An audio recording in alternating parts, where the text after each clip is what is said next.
नमस्कार। आज हम लोग क्लास 9th के केमिस्ट्री सब्जेक्ट से पहले अध्याय पर चर्चा करने जा रहे हैं, जिसका नाम है हमारे आसपास के पदार्थ, मैटर इन आवर सराउंडिंग्स।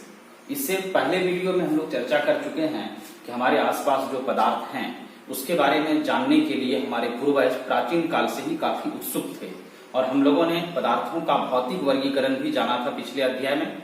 आज उसी को आगे बढ़ाते हैं और आज का हमारा टॉपिक होगा विसरण। विसरण अंग्रेजी में उसको डिफ्यूजन कहा जाता है, यहाँ सामने लिखा हुआ विसरण। तो इस विसरण को हम लोग सामान्य रूप से इस तरीके से समझ सकते हैं कि जैसे एक अगरबत्ती को जलाकर किसी कमरे में रख दिया जाता है, व्यवस्थित करके रख देते हैं, तो उस अगरबत्ती की सुगंध कुछ समय के बाद अड़ोस पड़ोस में या संपूर्ण रूम में, संपूर्ण कमरे में फैल जाती है। या घर में बहुत सुगंधित भोजन बनता है, उस गर्मा गर्म भोजन की सुगंध भी चारों तरफ फैलने लगती है। यही विसरण है कि दो अलग अलग पदार्थों के कण जब अपने आप आपस में मिलते हैं, मिश्रित होते हैं, तो इसी प्रक्रिया को विसरण कहा जाता है। तो विसरण रसायन शास्त्र में होने वाली एक क्रिया है जिसमें दो अलग अलग पदार्थों के कण आपस में स्वतः मिलते हैं, अपने आप मिलते हैं। इसी क्रिया को विसरण कहा जाता है। पहले हम लोग परिभाषा लिखेंगे विसरण के बारे में।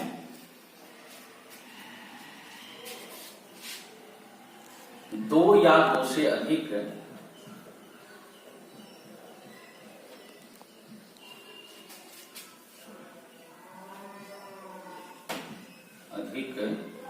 पदार्थों के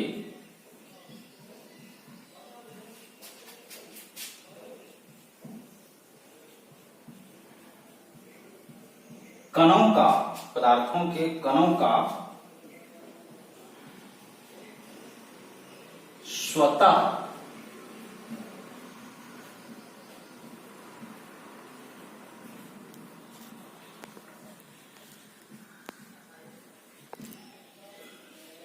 स्वतः मिलने की प्रक्रिया को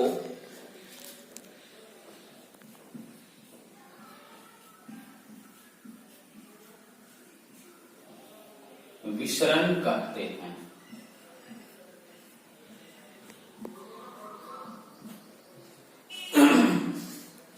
स्वतः मिलने की प्रक्रिया को विसरण कहते हैं। जैसा कि परिभाषा से क्लियर हो रहा है कि दो या दो से अधिक पदार्थों के, दो या दो से अधिक अलग अलग पदार्थ होंगे और उनके कण, चूंकि हम लोग कल चर्चा किए थे पिछले भाग में, पिछले वीडियो में, कि पदार्थ कणों से बना होता है। तो दो या दो से अधिक पदार्थों के जो कण होते हैं, वे कण जब अपने आप मिल जाते हैं, स्वतः का मतलब वो अपने आप जब आपस में मिल जाते हैं, तो इसी प्रोसेस को, इसी क्रिया को विसरण कहा जाता है। और उदाहरण के तौर पर आप समझ सकते हैं, जैसे अगरबत्ती की सुगंध हमारे नाकों तक पहुंचती है, यह भी विसरण की क्रिया द्वारा ही पहुंचती है। या घर के अगल बगल में या घर में ही कभी कोई वस्तु, कोई सामग्री सड़ गल जाती है, तो उस सड़े गले वस्तुओं की दुर्गंध भी हमारे नाकों तक पहुंचती है। तो वह दुर्गंध या सुगंध जो गैसीय रूप में होता है, तो वह गैसीय रूप हवा से मिल जाती है और हवा के कण और उस दुर्गंध या सुगंध के कण आपस में अपने आप मिल जाते हैं और तब वह हवा के द्वारा हमारे नाकों तक पहुंचती है। तो उस दुर्गंध या सुगंध का हम लोगों को पता चल जाता है। तो इस तरह से दो या दो से अधिक पदार्थ के कणों का अपने आप मिलने की क्रिया ही विसरण कहलाती है। यहाँ एक चीज और हम लोगों को समझना है कि विसरण को प्रभावित करने वाले कुछ कारक होते हैं, और विसरण को प्रभावित करने वाला सबसे महत्वपूर्ण कारक है जिसको हम लोग तापमान कहते हैं, टेम्परेचर कहते हैं।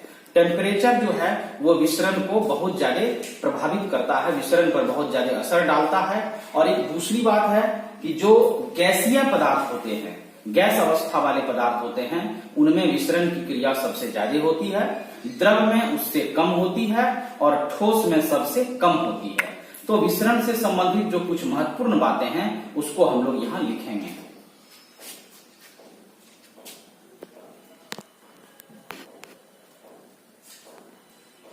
गैसों में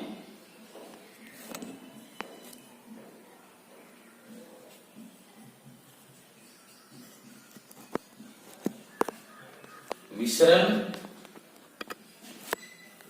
की क्रिया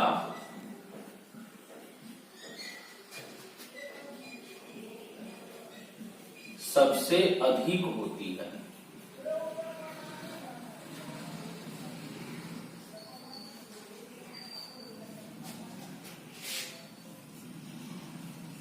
सबसे अधिक होती है, जबकि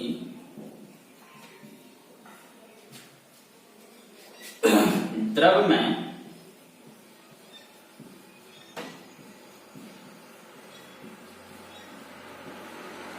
विसरण की क्रिया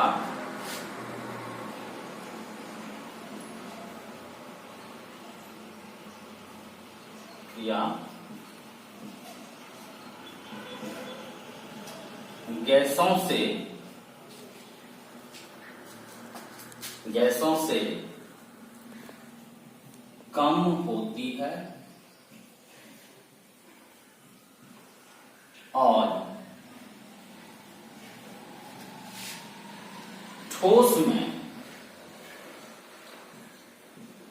और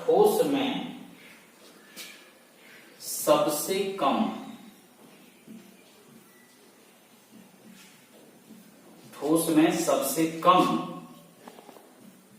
विसरण होता है।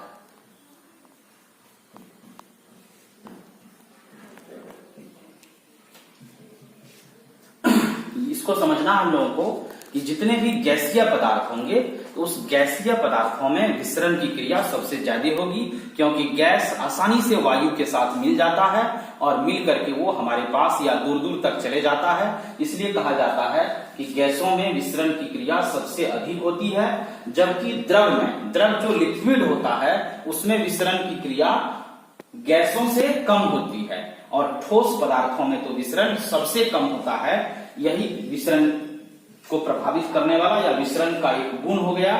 दूसरा गुण इसका है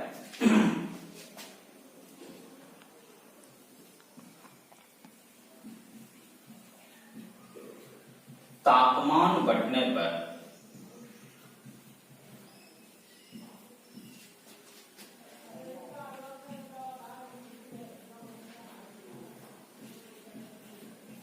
विसरण की क्रिया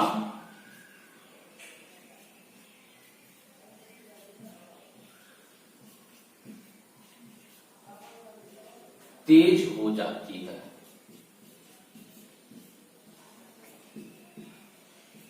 तापमान बढ़ने पर विसरण की क्रिया तेज हो जाती है। ये दूसरा गुणधर्म है विसरण का कि पहली बात हम लोग ये देखे कि विसरण की क्रिया जो है वह गैसों में सबसे अधिक होगा, द्रव में गैस से कम होगा और ठोस में सबसे कम होगा। इसको आप ऐसे समझ सकते हैं कि हमारे पास 3 बर्तन है।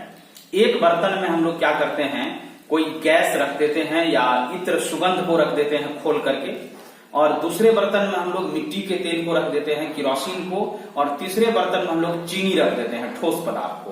तो आप पाएंगे कि गैसों को आसानी से हम लोग दूर से ही सूंघ करके बता सकते हैं कि किस बर्तन में गैस है और कौन सी गैस है, ये भी पता चल जाता है।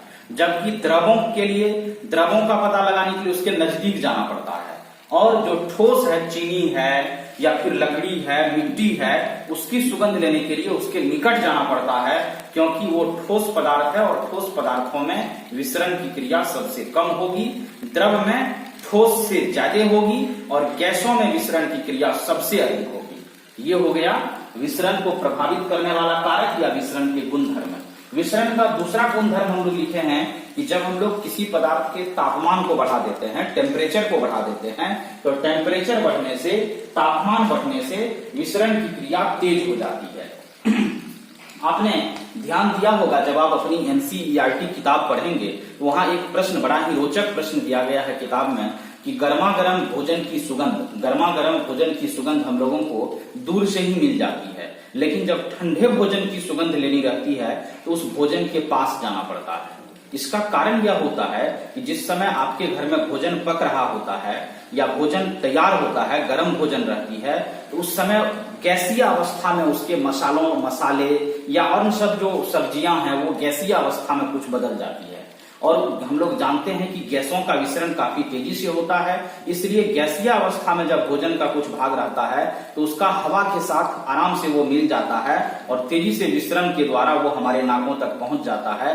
इसलिए गर्मा गर्म भोजन की सुगंध आसानी से हम लोगों को मिल जाती है। लेकिन जब वही भोजन ठंडा हो जाता है, ठंडा हो जाने पर क्योंकि उसका तापमान घट जाता है और तापमान घटने पर उसके कणों की गति कम हो जाती है, स्लो हो जाती है, इसलिए उसमें विसरण की क्रिया भी घट जाती है।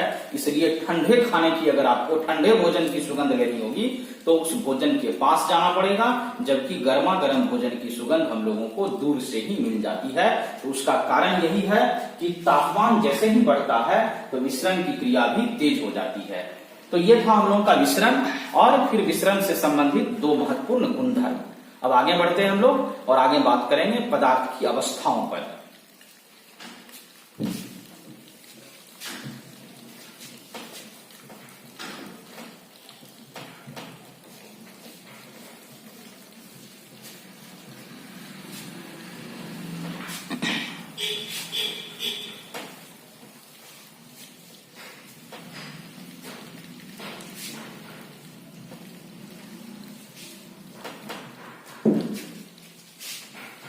पदार्थ की अवस्थाएं शुरू करेंगे।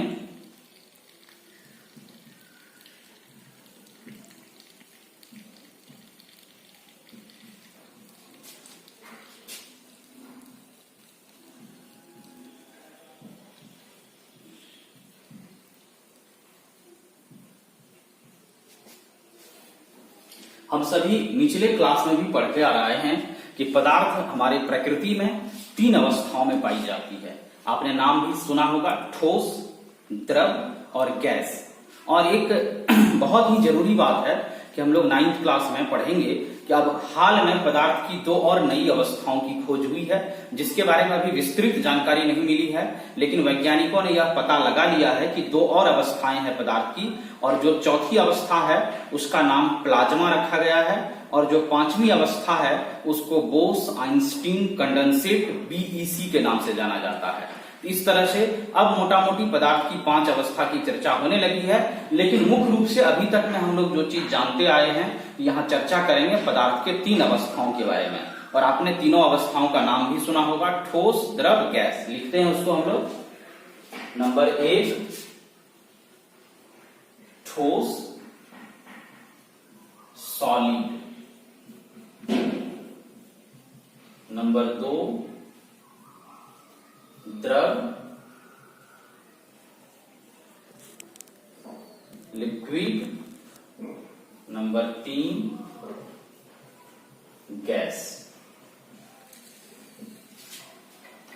तो आप सभी जानते हैं पदार्थ की ये 3 अवस्थाएं होती है, एक ठोस, दूसरा द्रव और तीसरा गैस। ठोस को अंग्रेजी में सॉलिड कहते हैं, द्रव को लिक्विड और गैस को गैस ही कहा जाता है। और इस तीनों के बारे में हम लोग विस्तार से जानेंगे ही आगे, लेकिन पीछे भी परिभाषा पढ़े थे, एक बार मैं पुनः परिभाषा लिख देता हूं ताकि आपका रिवीजन भी हो जाएगा और जो लोग नहीं जान रहे थे उनको बात भी समझ में आ जाएगी। नंबर 1 ठोस।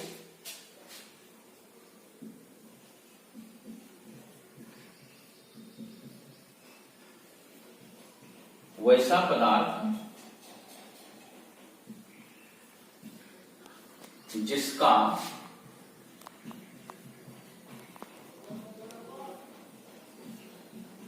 आकार तथा आयतन, आकार तथा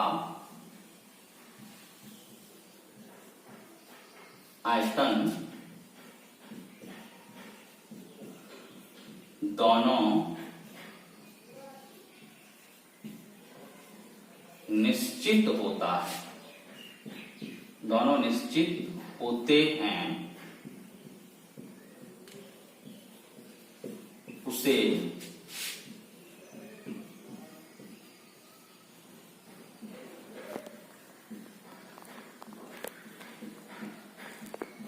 ठोस कहते हैं। वैसा पदार्थ जिसका आकार तथा आयतन दोनों निश्चित होते हैं उसे ठोस कहते हैं। जैसे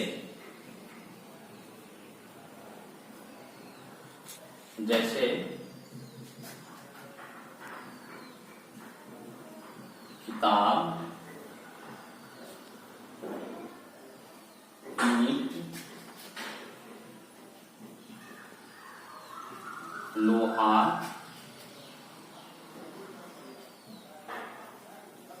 नमक, स्पंज इत्यादि।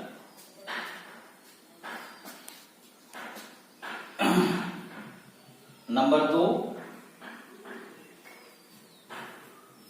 द्रव। द्रव हो गया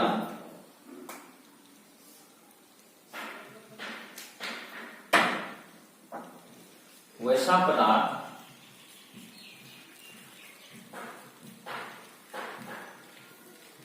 जिसका आकार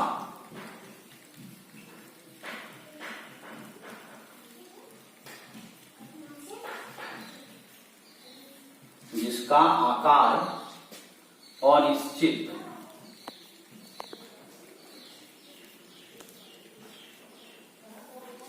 और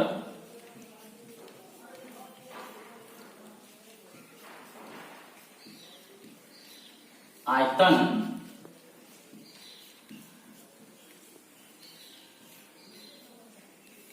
निश्चित होता है,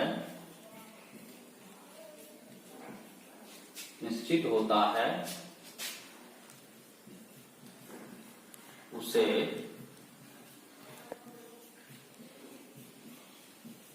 द्रव कहते हैं।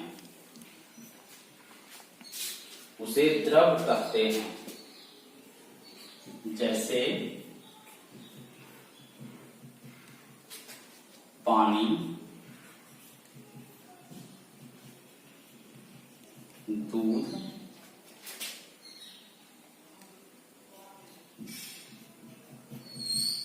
तेल,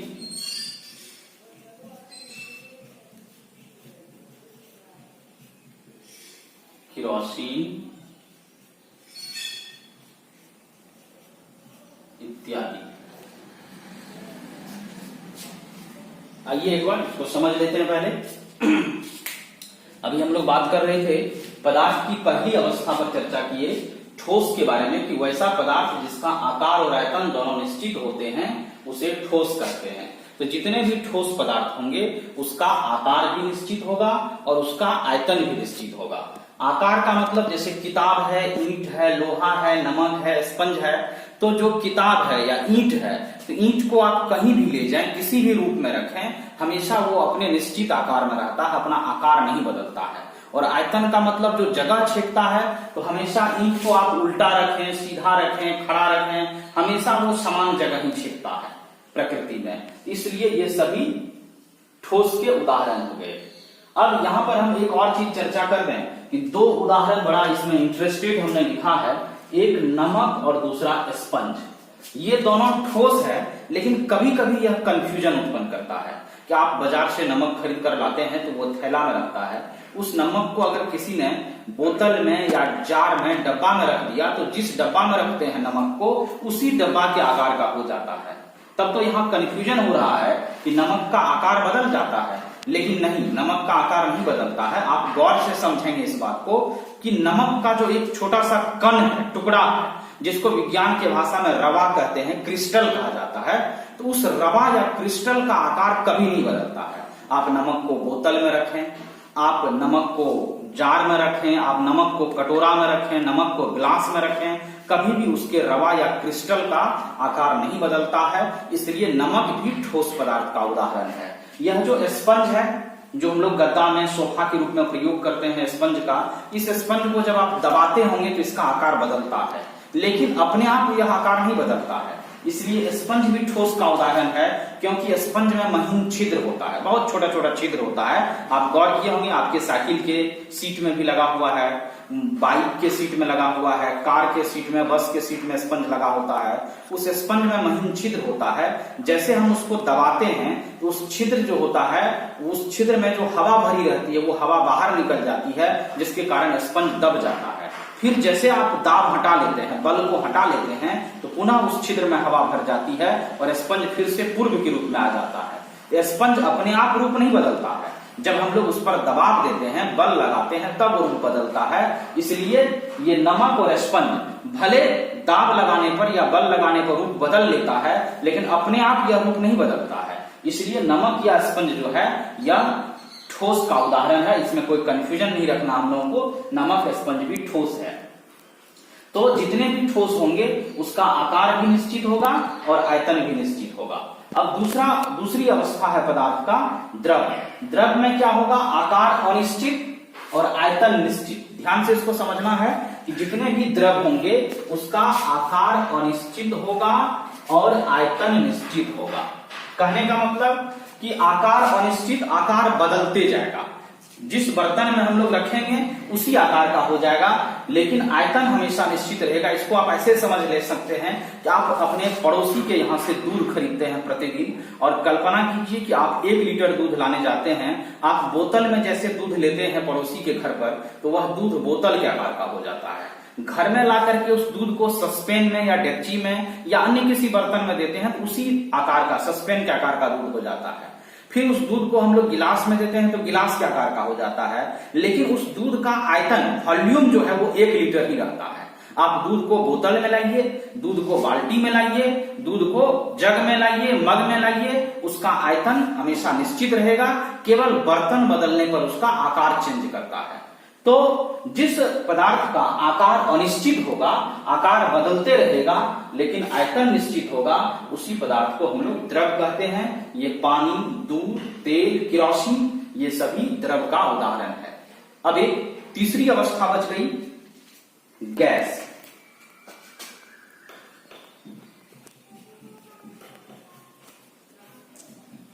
गैस वैसा पदार्थ जिसका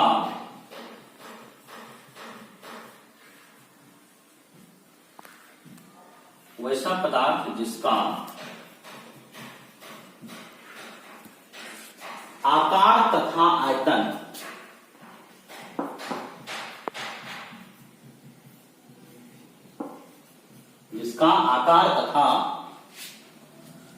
आयतन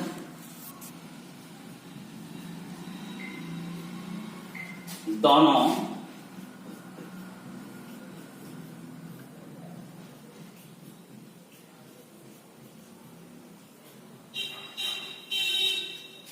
अनिश्चित होते हैं।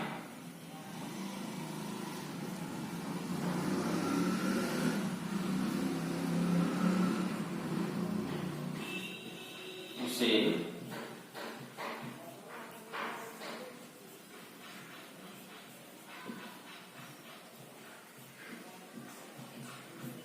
गैस कहते हैं। वैसा पदार्थ जिसका आकार तथा आयतन दोनों अनिश्चित होते हैं उसे गैस कहते हैं। जैसे वायु, धुआं, एलपीजी, सीएनजी इत्यादि।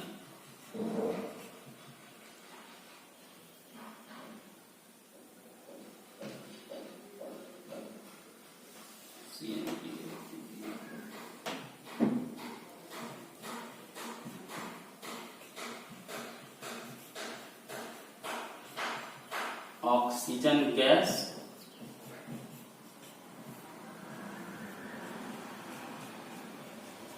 इत्यादि। अब यहां समझेंगे हम लोग पदार्थ की जो तीसरी अवस्था है, इसको गैस कहते हैं। इसका न तो आकार निश्चित होता है, न इसका आयतन निश्चित होता है। आकार और आयतन दोनों अनिश्चित होता है, उसी को गैस कहते हैं। जैसे वायु को देख लीजिए, आपने बैलून में कभी गुब्बारा में वायु भरा हुआ देखा होगा, और जैसे उस बैलून में छिद्र हो जाती है, फिर वो गैस कहाँ जाती है, नहीं जाती है, उसका कोई ठिकाना नहीं रहता। ना आयतन निश्चित रहा, ना आकार निश्चित रहा। तो जिस पदार्थ का आकार और आयतन दोनों अनिश्चित होता है उसी को गैस कहते हैं। इस तरह से आज हम लोग पदार्थ के 3 अवस्थाओं पर चर्चा किए, एक ठोस, दूसरा द्रव और तीसरा गैस। और हमारे अड़ोस पड़ोस में जितनी भी वस्तुएं हैं, जितने भी पदार्थ हैं, वो या तो ठोस हैं, या द्रव है, या गैस है। मैं यहाँ एक बात आपके लिए छोड़कर जा रहा हूँ कि आप अपने अड़ोस पड़ोस के कुछ ऐसे वस्तुओं की सूची बनाइए जिसमें से कुछ वस्तु ठोस हो, कुछ द्रव हो और कुछ गैस हो। और अगर आपको कंफ्यूजन हो, अगर आपको शंका हो कि दी गई वस्तु ठोस है, द्रव है या गैस है, तो आप कमेंट्स करके हमें बताइए। मैं आपके समस्याओं का समाधान करूंगा।